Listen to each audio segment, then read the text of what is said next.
Sabe, o único dinheiro que eu estava guardando, eu tive que ir lá comprar seu caixão já. Meus irmãos, esse é um dos testemunhos mais impactantes que você vai assistir hoje. O caixão dela já estava comprado, mas através de um grande milagre de Deus, ela ressuscitou na maca do hospital. Assista esse corte comigo e depois assista o episódio completo no canal Crente Podcast. Esse é o testemunho da pastora Dina. Assista comigo até o final. E um certo dia, meu pai, ele foi tirar o carro da garagem e eu era apaixonada pelo meu pai. Onde que ele estava, eu tinha que estar junto. E ele saiu e eu fui atrás dele. Ele não viu, tirando o carro da garagem. Ele deu a ré e não me viu atrás. Eu bati a cabeça, aí fraturei o crânio com 4 anos. Meu Deus. Aí aqui começa o meu testemunho. Aí eu fui para o hospital, fiquei muito tempo, acho que uns 7 meses, mas eu não cheguei a entrar em coma. Mas eu fiquei com afundamento de crânio.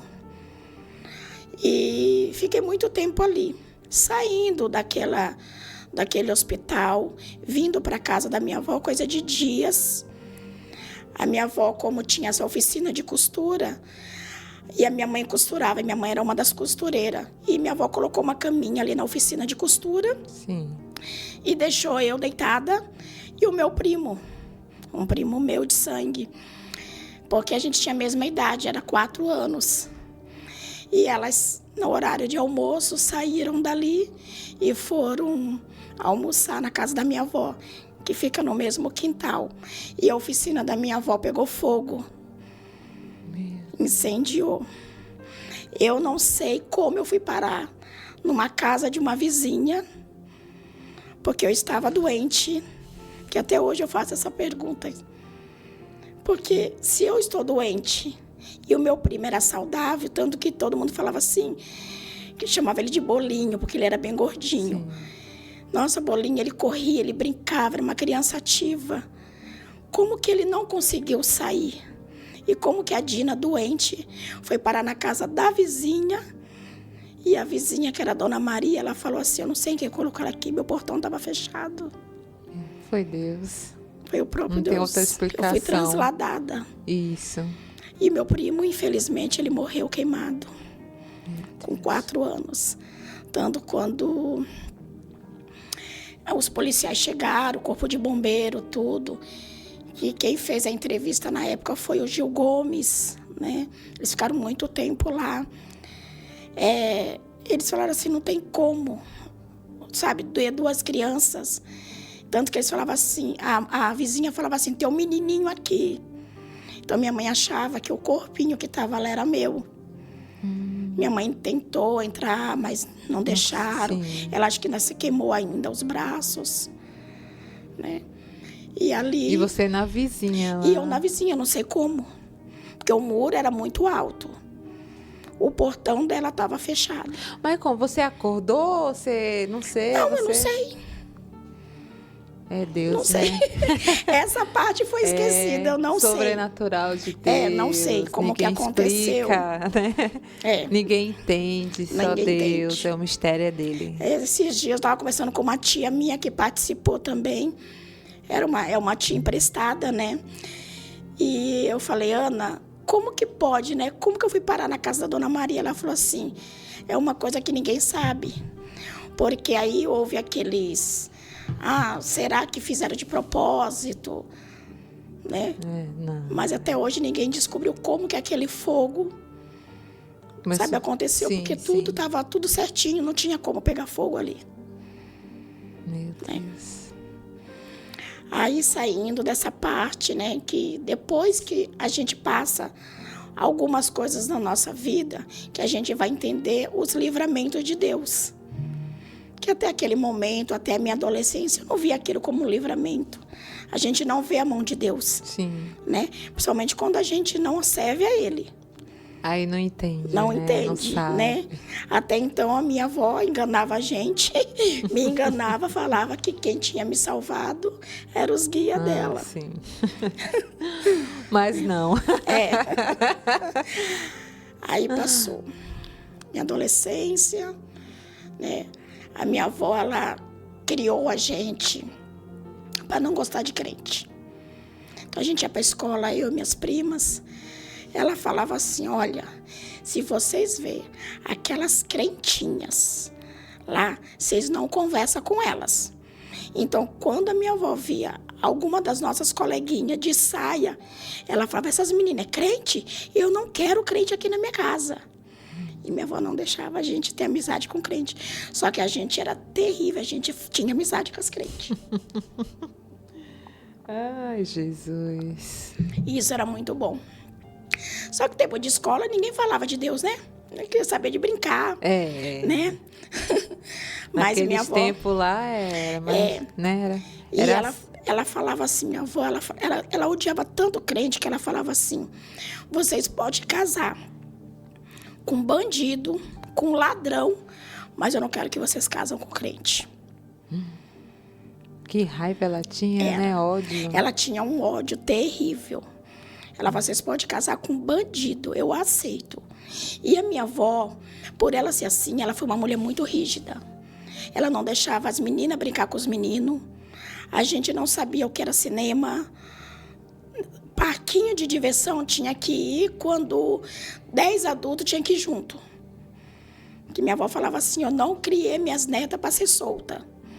E era verdade, ela não deixava a gente sair para lugar nenhum. Então, praticamente, quem criava era a sua avó, não era a sua mãe? A minha avó criava todo mundo, até a minha mãe, ela que criava e ela que mandava e comandava. Meu Deus. Era minha avó. E seu pai, onde que fica nessa história? Meu pai também não ligava? Não, assim? Não é que não ligava, todo mundo tinha medo dela. Ah, entendi. Né? Então, assim, a minha avó chegava, todo mundo batia continência para ela, até meu avô. Ela era uma mulher muito brava. Meu Deus. Né? Então, assim, todo mundo, ela tinha, sabe, um poder em cima das pessoas, sim, né? Que todo mundo respeitava, até a rua. Sabe, as meninas, as senhoras da rua falavam assim, Dona Bibi, eu deixo a minha filha vir numa festa na sua casa só porque é sua casa. Então, aí a gente crescemos, eu já tenho esses 2 testemunhos, né? Que foi a primeira vez que meu pai me atropelou. Sim. Aí tenho a segunda, né? Que Deus me livrou novamente desse fogo, né? De ser morta queimada. Aí 2 milagres, né? Já tinha 2 milagres sem saber. Sem saber. Que 4 anos, uma criança bater a cabeça, fraturar o crânio. Meu Deus. Só Deus ali pra... Só Deus. Né? Livrar, né? Cuidar ali da morte. Aí passou. Aí a gente começa a namorar. Aí meu primeiro namorado, a família dele era evangélica. Aí minha avó já não gostou. E minha avó não gostava mesmo. A pessoa podia ser boa o tanto que for, mas se fosse crente, minha avó não queria. Não aceitava. Né? Mas aí começam os planos de Deus. Aí ali eu fiquei com esse rapaz uns anos, tive 2 filhos com ele. E ali a família dele, quando tinha culto na casa, que ela sempre fazia, minha ex-sogra fazia culto na casa dela, culto no lar.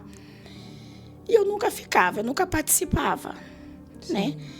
E tinha um pastor, o pastor Toninho, ali Itaquera, ele é bem conhecido. E uma vez ele falou assim para mim, Dina, não adianta você correr dos cultos. Deus tem uma obra na sua vida. Eu, o que é isso, obra? Essas coisas que vocês falam. Aí ele falou, cuidado, Dina. Deus tem um amor tão grande, Deus já tem te livrado tanto. Só que eu não entendia. Eu falei, mas livrado do quê? Né? Aí eu ganhei meu primeiro filho. Foi uma bênção, não tinha acontecido nada, sabe? Não... Tanto quem fez o meu parto foi um estagiário, que foi uma cesariana, meu primeiro filho. E foi uma benção, ali não tinha acontecido nada. E logo em seguida eu engravidei novamente da minha segunda filha. E eu dando de mamar pro Vitor, eu costumo falar que é um sonho, mas não foi um sonho, foi uma visão que eu tive. Sim. Eu dando de mamar para ele, e de repente o meu quarto, ele era todo branquinho, mas de repente ele ficou todo verde, assim, todo iluminado. E eu olhei, parei, eu não me assustei, mas eu achei encantado aquilo. E de repente eu vi um anjo na minha frente. E aquele anjo começou a falar comigo, sabe, falar por telepatia. E ele falava e eu respondia, só que eu não conseguia abrir a boca, sim, mas eu conseguia falar com ele. E ele falava de que eu ia passar pelo vale da sombra da morte. E começou a contar tudo que eu ia passar. E eu falava assim, mas por quê? Por que Deus não gosta de mim? Ele falou, pelo contrário, Ele te ama. É por amor à sua vida. É para te resgatar. Glória a Deus. Aí eu falava, mas eu não quero. Ele falou, mas você vai ser obrigada a passar. Aí eu falava assim, e a minha bebê? Não, eu falava, o meu bebê. Ele falava, é uma varoa. Ela vai me louvar muito. Eu falava, vai ser menina? Ele, sim, e você vai dar o nome dela com o meu nome. E eu, mas quem é você? Ele falava, eu sou o anjo Gabriel. Eu falei, então o nome dela vai ser Gabriela. Ele falou, não, vai ser Gabriele. Não se esqueça, você não vai estar aqui para registrar ela, mas o nome dela tem que ser Gabriele. Glória a Deus. Meu Deus. O próprio anjo escolheu o nome da minha que filha. Que forte, né? Aí passou, né, outro dia, eu com aquele negócio nos sonhos, que para mim era um sonho, mas na verdade foi uma visão. Uma visão. Você não tinha aceitado Jesus ainda? Não. Não, né? Não, nem queria saber. Para mim, Jesus só vivia no céu. Só vivia no céu, não tinha esse negócio de aceitar. Você não conhecia ainda o grande Deus, né? Não. Achava que Deus não fazia esse tipo de milagre. Para mim, quem fazia milagre era Aparecida, era o São Jorge. É que você foi ensinada, né? Foi o que sua avó ensinou Isso. a você, essa religião que ela seguia, né? Era. Então, para mim, Deus ficava no céu sentadinho e ele tinha os empregados dele, que eram os santos da católica, né?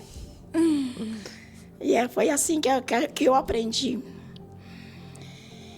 E eu comecei, no outro dia, eu falei para minha ex-sogra. Falei, Amélia, olha, eu tive um sonho, mas eu estava acordada. E ela riu de mim. Ela falou, é impossível. Eu, que sou missionária, jamais, Gina, tive uma visão dessa, você vai ter. Aí eu falei, mas eu não estou mentindo. Isso aconteceu real. Aí eu fui falar para um tio dele. Aí eu falei, Samuel, olha, aconteceu isso. Aí ele falou, você, Dina, que tem um monte de santinho ali no seu altar, que acende vela. Eu falei, gente, mas eu não estou inventando na minha cabeça, eu nem sabia que existia anjo Gabriel. E foi ele que veio, e olha, ainda falou que minha neném vai ser menina. Aí eu falava, mãe, eu sei que eu vou morrer. Eu falei para minha mãe, eu sei que eu vou morrer. E o nome da minha filha, ele falou que não pode ser Gabriela, tem que ser Gabriele. Com I no fim, tá? É que você entendeu que quando ele falou, você não vai estar aqui para registrar sua filha. Isso. Você precisava que você ia morrer. Por tudo que ele tinha falado que ia acontecer comigo, eu falei, eu vou morrer. É. E ali passou, foi chegando os 8 meses, eu fiz o pré-natal direitinho, passei em todas as consultas, e ali chegou os 9 meses, né? Aí comecei a sentir a primeira dor, ia para o hospital, chegava lá, os médicos fazem exame de toque e não está na hora. Médico que sabe, né? Ele estudou volta para casa, a dor aumentava, vai em outro hospital, exame de toque, não está na hora, volta para casa, a dor aumentava. E isso foi o primeiro dia, segundo dia. E a dor era para minha filha ter nascido dia 9 de setembro, que estava previsto. Ela nasceu dia 14 de setembro. E nisso eu comecei a ir para vários hospitais. Só que aquela visão que eu tive daquele anjo tinha sumido da minha mente. Eu não lembrava mais do que eu ia passar, né? De tantas pessoas falar que não, Sim. é impossível, né? Deus falar com você, né? Aí tá, passou. Aí, e uma vez eu já estava sangrando, aí tinha um policial dentro do ônibus. Ele falou assim, eu vou te levar para o hospital. Chegando lá, o médico não quis me internar. E o policial falou, não, você vai internar ela. Ela tá com muita dor, ela tá sangrando. Aí o médico xingou, brigou, falou que quem estudou era ele, que eu não estava na hora, que a minha barriga era pequena. Aí, mesmo assim, por muito custo, eles me internaram. Aí, só que ele falou, vou te dar um medicamento para você não sentir mais dor. Foi aí que tudo começa. Porque se naquele dia ele tivesse feito uma ultrassom, não tinha acontecido tudo aquilo. Só que o médico também foi negligente. Aí ele me deu uma injeção, era numa sexta-feira à noite. Então, quando bateu o soro na minha veia, a dor sumiu. Então, eu fiquei a sexta à noite, sábado de manhã, domingo. Aí eu fui fazer minha primeira ultrassom 7 horas da manhã. E o médico, quando fez a ultrassom, ele levaram um susto. Ele falou assim, mas você já está 4 dias com a sua bolsa rompida. E quem são mães sabe, né, que quando rompe a bolsa, no máximo até 12 horas. A criança nascer. Isso, Só que eu era novinha, na época eu só tinha 22 anos. Eu não sabia que minha filha estava correndo risco de vida, que eu estava correndo risco, né? E o médico ali também. Mas eu falo que tudo foi plano de Deus. Tudo já estava ali, o Senhor, você não vai fazer isso, doutor. Acho que Deus soprava no ouvido dele, falava, você não vai fazer isso, você vai mandar ela para o quarto, porque eu tenho o plano ali. Aí eu tenho algo para fazer. Acho que Deus ficava o tempo todo dos lados. E ali os médicos, em vez de me mandar nas 7 horas da manhã, já para a cirurgia, para fazer a cesariana, eles me mandaram para o quarto. Meu Deus, me mandaram para o quarto. Aí Jesus. fiquei, aí teve a minha primeira... Foi minha mãe que foi me visitar, 2 horas da tarde. Estava tudo bem comigo. Aí eu falei, mãe, os médicos falaram que a qualquer momento a neném nasce, que não pode passar de hoje. Só que eu achava que na cabeça dos médicos a minha filha já estava morta. Então acho que eles estavam esperando eu sentir aquela contração para expulsar o bebê. Né? Quando a minha mãe saiu, que era só meia hora de visita, 2h30 minha mãe foi embora. E logo quando minha mãe saiu, eu olhei para os meus braços, estava tudo preto. Falei, por que meus braços estão ficando preto, está ficando escuro? Aí eu chamei a enfermeira. Aí eu falei, olha a cor dos meus braços, por que está ficando assim? Aí ela foi, correu, chamou os médicos, ele falou assim, você está tendo a primeira parada. E eu bem serena. Parada cardíaca? Estava tendo a minha primeira parada cardíaca. Meu Já estava me Deus. dando choque séptico. Aí eles correram, fizeram a cesariana. Quando a minha bebê, eu vi nesse momento que eles tiraram a bebê, ela chorou, ainda estava viva, que eles achavam que ela estava morta, né? Então minha filha também é um milagre. Milagre. Ela saiu preta. Né? Tanto tempo que ficou dentro eu falei, da nossa, barriga. ela é bem escurinha. Meu Deus. Aí levaram ela para a incubadora e Que eu fui. negligência, Jesus. Ai. E eu fui para o quarto. Então, minha filha nasceu na segunda-feira. E aí eu comecei a sentir muitas dores abdominal.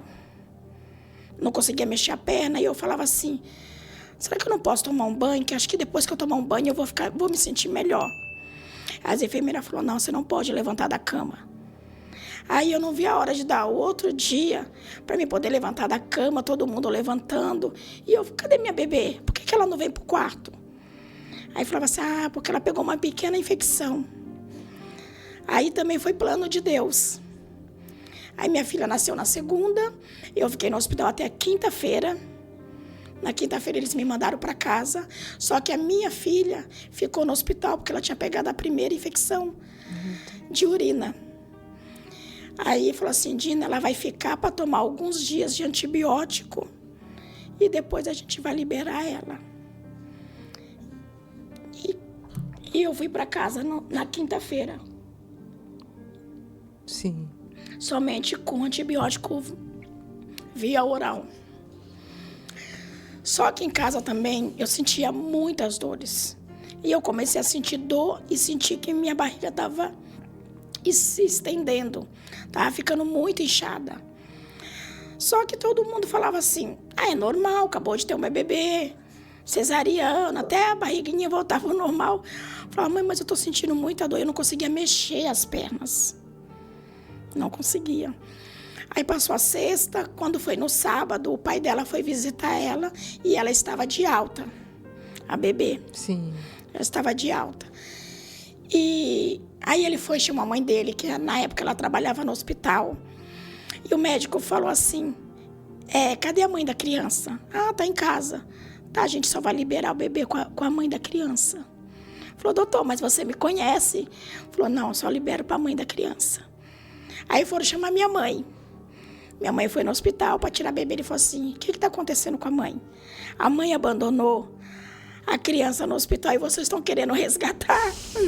Falou, não, doutor, é que ela tá sentindo muita dor. Ele falou assim, mas pós-parto, se ela tá sentindo dor, traga ela para o hospital.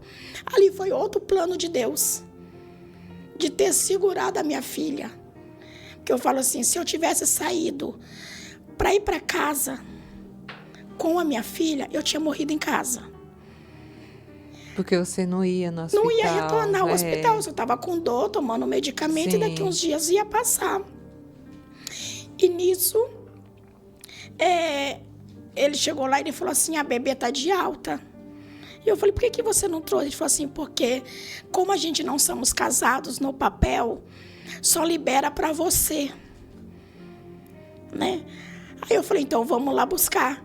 Aí ele falou, não, mas você tá com muita dor, você não tá conseguindo se mexer. Eu falei, não, mas para buscar bebê eu vou conseguir. Aí entra a força, né, da mãe. Aí eu fui para buscar um trajeto aqui da casa da minha mãe até o hospital. Dá mais ou menos uns 20 minutos de carro. Eu levei quase 2 horas. Pro carro ir bem devagarzinho, porque eu não conseguia. O carro mexia, vinha aquela dor forte que parecia que estava me rasgando por dentro. E eu ia chegando no hospital, na porta do hospital, eu desmaiei.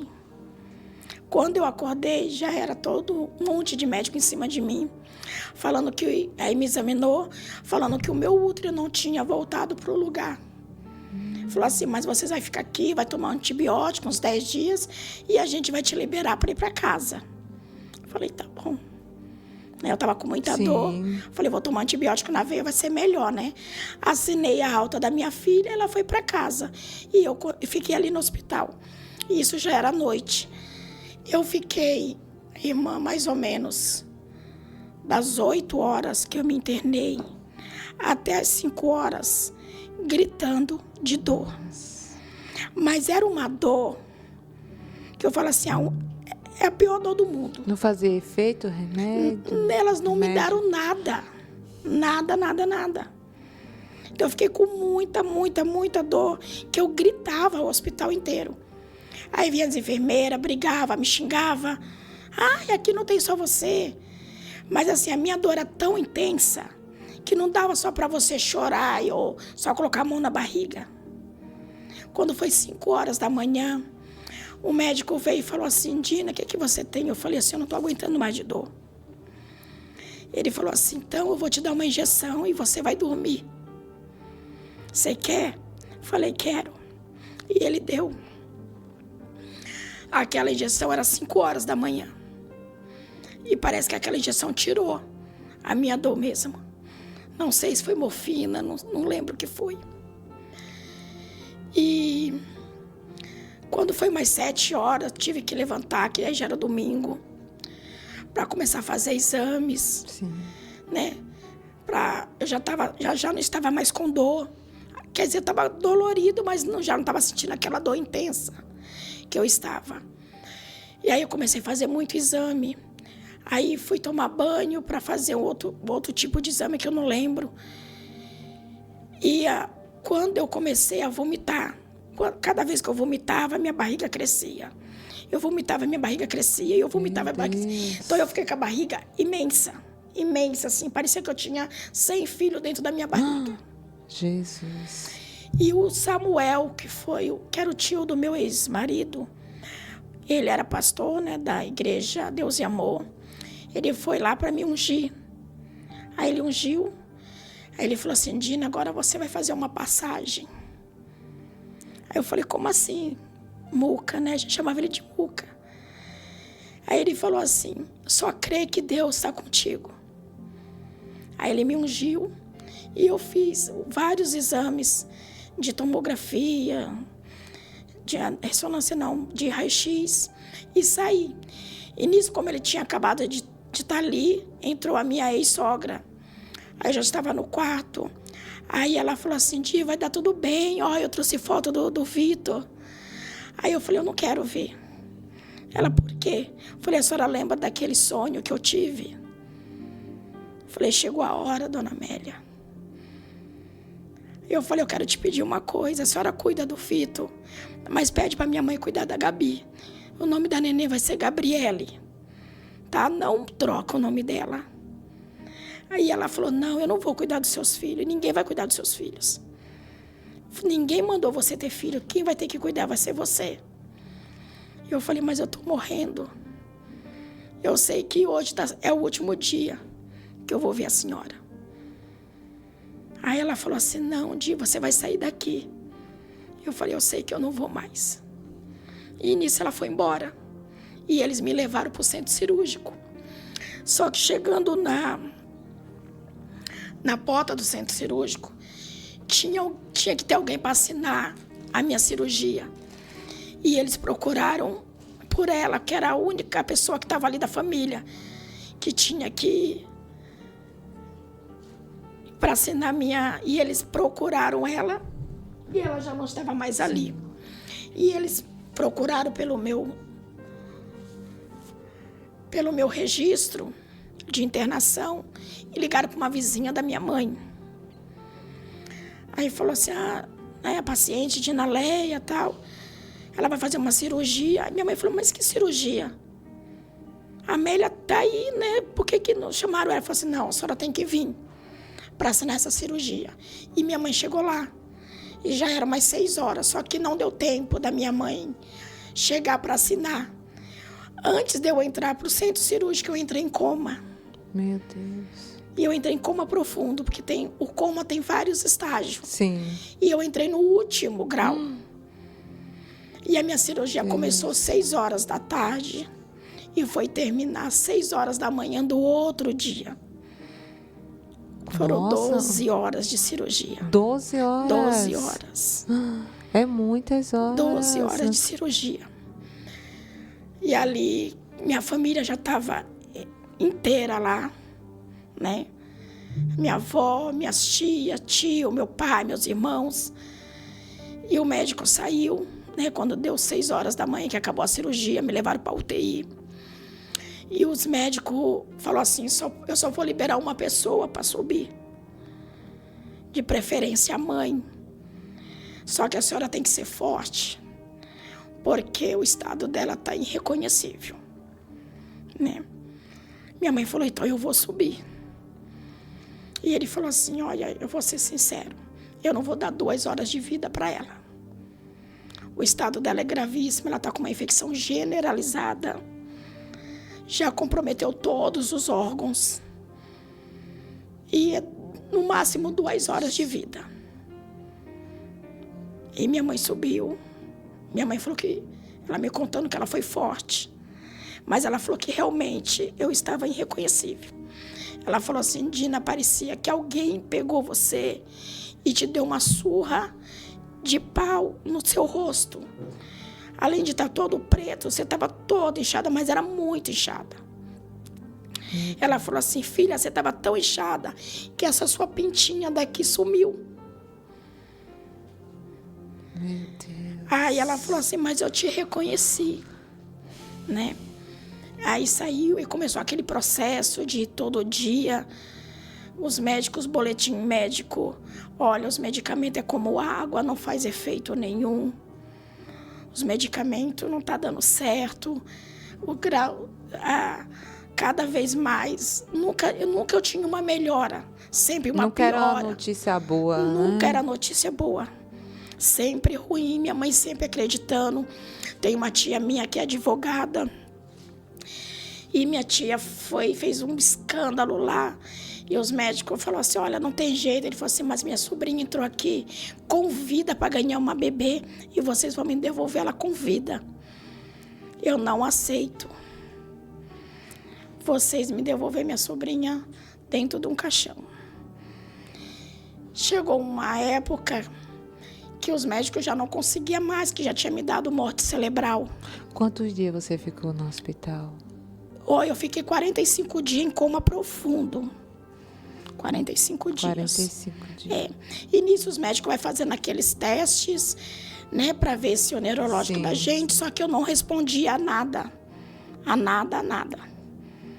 Então me deu morte cerebral.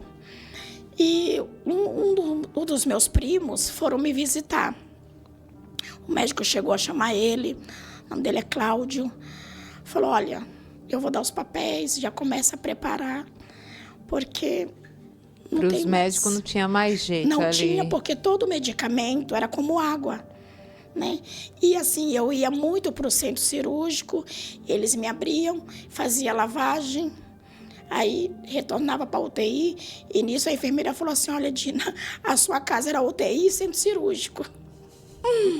Eu Só fiquei eram muito. essas opções, né? Nessa época, assim, de internação de UTI, que ela falou, eu fiz mais ou menos 24 cirurgias. Meu Deus. 24. Tanto que eu fiz esterectomia, né? Sim. E chegou falar pro meu primo, dar as papeladas para ele comprar. E ele era muito brincalhão. Ele falou assim para mim, eles me chamavam de amarela, porque eu era a única branca da família. Então eles me chamavam, todo mundo me chamava de amarela. Ele falava, poxa, amarela. Sabe, o único dinheiro que eu estava guardando, eu tive que ir lá comprar seu caixão já. E agora você tá aqui. Meu Deus. E engraçado que eu falo assim, Deus, hoje, né? Meu primo, um menino lindo, que onde que ele passava, todas as mulheradas olhavam para ele, que ele era as enfermeiras da UTI, todas ficaram apaixonadas por ele, porque ele era muito lindo mesmo. E 9 meses depois, quem faleceu foi ele. Meu Deus. Depois de tudo isso, o meu primo que ia comprar o meu caixão, ele faleceu. Ele faleceu de quê? Ele era contador de uma empresa e entraram lá para assaltar. E aí eles pediram tudo que tivesse de ouro, corrente. Sim. E ele foi tirar a carteira. E um dos bandidos acharam que ele estava armado, deu um tiro no peito dele. Meu Deus. E ele morreu na hora. E nisso, que eu ainda estava lá em coma, que os médicos já não davam mais nada por mim, a minha ex-sogra, com o filho dela, ele falou assim, mãe, vamos na igreja. Só que ele não era evangélico. Ele nasceu no berço evangélico, mas ele não frequentava. Ele falou, só que eu não quero aqui, na vila, porque aqui todo mundo conhece o caso da Dina. Então, se alguém for profetizar, eu não vou acreditar. Né? Porque eu vou falar assim, não, ela só está falando isso porque sabe. Então, vamos numa igreja onde ninguém conhece a gente. Ninguém. E eles pegaram o carro e saíram. Os dois saíram. Aí ele falou assim, essa daqui só tem 10 pessoas. Vamos entrar nessa. E ele entrou, a mãe dele, sendo missionária, Ela ficou lá na frente e ele lá nos fundos. E essa irmã, o pastor deu a oportunidade para ela louvar. Ela falou: pastor, o senhor me deu a oportunidade para louvar. Só que Deus está mandando eu contar um testemunho. É o que eu falei, a importância da gente ouvir a voz de Deus e obedecer. Sim. Né? Aí ela falava: não, mas eu vou obedecer ao meu pastor, eu vou louvar. Aí ela falou: ai, pastor, sinto muito, mas Deus está pedindo para mim contar um testemunho, eu não sei porquê. E ela começou a contar o testemunho do filho dela. Aí ela foi até ele e falou: olha, eu não te conheço, é a primeira vez que você está vindo aqui, mas assim manda Deus te dizer que ainda hoje ele está dando um sinal para aquela que está lá na UTI. E amanhã ele ressuscita. Eita, glória a Deus. Aí ele falou: mãe, você viu o que Deus falou? Aqui sim foi Deus, então vamos correr para o hospital. Só que os médicos já tinham feito a reunião com a minha família e que 10 horas ia desligar os meus aparelhos, porque já tinha dado morte cerebral. Sim. E não podia mais estar ali comigo, né? E ele correu para o hospital com a mãe. Chegando lá, o médico, ela podia entrar, né, por ter a carteirinha. E o médico falou assim: Amélia, sinto muito, mas ela já desceu. A gente já desligou os aparelhos e ela não está mais aqui. Ela falou: doutor, o meu Deus acabou de falar comigo que hoje dava um sinal e amanhã ressuscita, pois eu vou no necrotério, porque eu tenho certeza que ela está viva. Aí ele falou: Amélia, eu sei que você queria, mas não é assim. Ela já desceu, já foi decretado, tá aqui os papéis. A gente só estava esperando alguém da família, né? Aí a enfermeira bipou pro médico. Falou: doutor, ela tá se mexendo. Você não tinha ido, tinha ido ainda no necrotério ainda? Eu tava ainda não. indo, tava no elevador, mas já tava na porta já. Sim. Porque antes de admitir, né, um cadáver, um paciente, tem que preencher tudo. Então as enfermeiras estavam conversando e preenchendo as papeladas, morte cerebral, tal. Sim, sim. E hoje ali eu não estava na pedra, mas eu ainda estava na maca ainda. Com os aparelhos tudo desligado. Desligado, com lençol por Sim. cima, só que eu começava a mexer minha cabeça. Meu Deus. Começava a mexer minha cabeça. Aí ela falou: não, doutor, não é plasma. Porque quando é muito medicamento, o morto ele ainda consegue se mexer. Aí o doutor falou assim, de tanto insistir, a minha ex-sogra falando ali: não, ela vai viver. Ela falou assim: então traga de volta. Aí eles foram, me entubaram novamente. E ali eu fiquei. Ele falou assim: ó, tá vendo, Amélia, não tem sinal nenhum. Mas por você estar aqui, eu vou manter ela essa noite ainda. Até outro Até dia. amanhã. Mas amanhã, você já sabe, Amélia, se ela não tiver nenhuma pequena melhora, a gente desliga e foi decretado, tá bom? Ela: por favor, doutor, eu sei o que o meu Deus falou comigo. E ali eu passei a noite sem reação nenhuma. Mas o sinal que Deus falou já tinha dado. Não respirava nada? Nada. Eu estava entubada, então o tubo faz a gente respirar. Não, faz, mas quando desligou tudo... Então, eu falo assim, é que eu estava preguiçosa, a gente se acostuma, né? Muito tempo em coma, o aparelho respirando por você. Então, talvez essa seria que eu não queria me manifestar. Sim. Né? Então, quando tirou o tubo, aí eu falei: cadê o oxigênio, né? Mas Deus é tremendo. Deus é né? o fôlego. Deus é a vida, né? Meu Deus. Que forte. Aí, no outro dia, aí nada ainda, quando foi 4 horas da tarde, foi igual eu estava conversando com o pastor, eu me via em uma caverna escura, muito escura, com várias tochas. E era um lugar muito comprido. Quando você estava entubada? Quando eu estava em coma. Em coma. Foi a única visão que eu tive. A única. Sim. E eu via Jesus segurando na minha mão, que era na minha mão esquerda, que ele estava na minha frente e eu com essa mão. E eu passava nessa ponte, só que era uma ponte já dentro do lago. E tinha muita gente morta, caveira, com os dedos compridos. Só que eu não tinha medo, porque eu estava com o mestre ali segurando na minha mão. E eu olhava assim, eu falava, o que é isso? Por que essas pessoas estão aqui? Ele falava assim, é quando não me aceita. Tem um lugar reservado. Aí eu falava, nossa, então era pra cá que eu ia vir? Ele falava, era pra cá que você vinha. Só que eu não sentia medo. E eu via muitas crianças. E eu falava assim, mas até os bebezinhos? Ele falava, é aborto. Não que as crianças estejam aqui, mas é os pecados dos pais, né?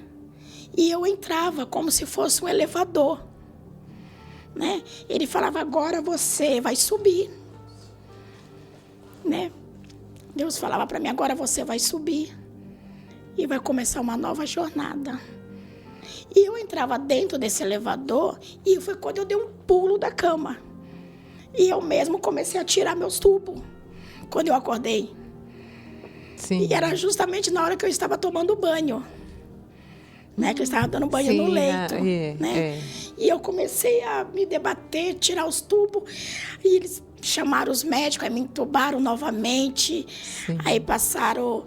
Aí eu comecei a ficar em coma induzido, porque eles tinham que desmamar, porque toda vez que eu vinha eu voltava muito agitada.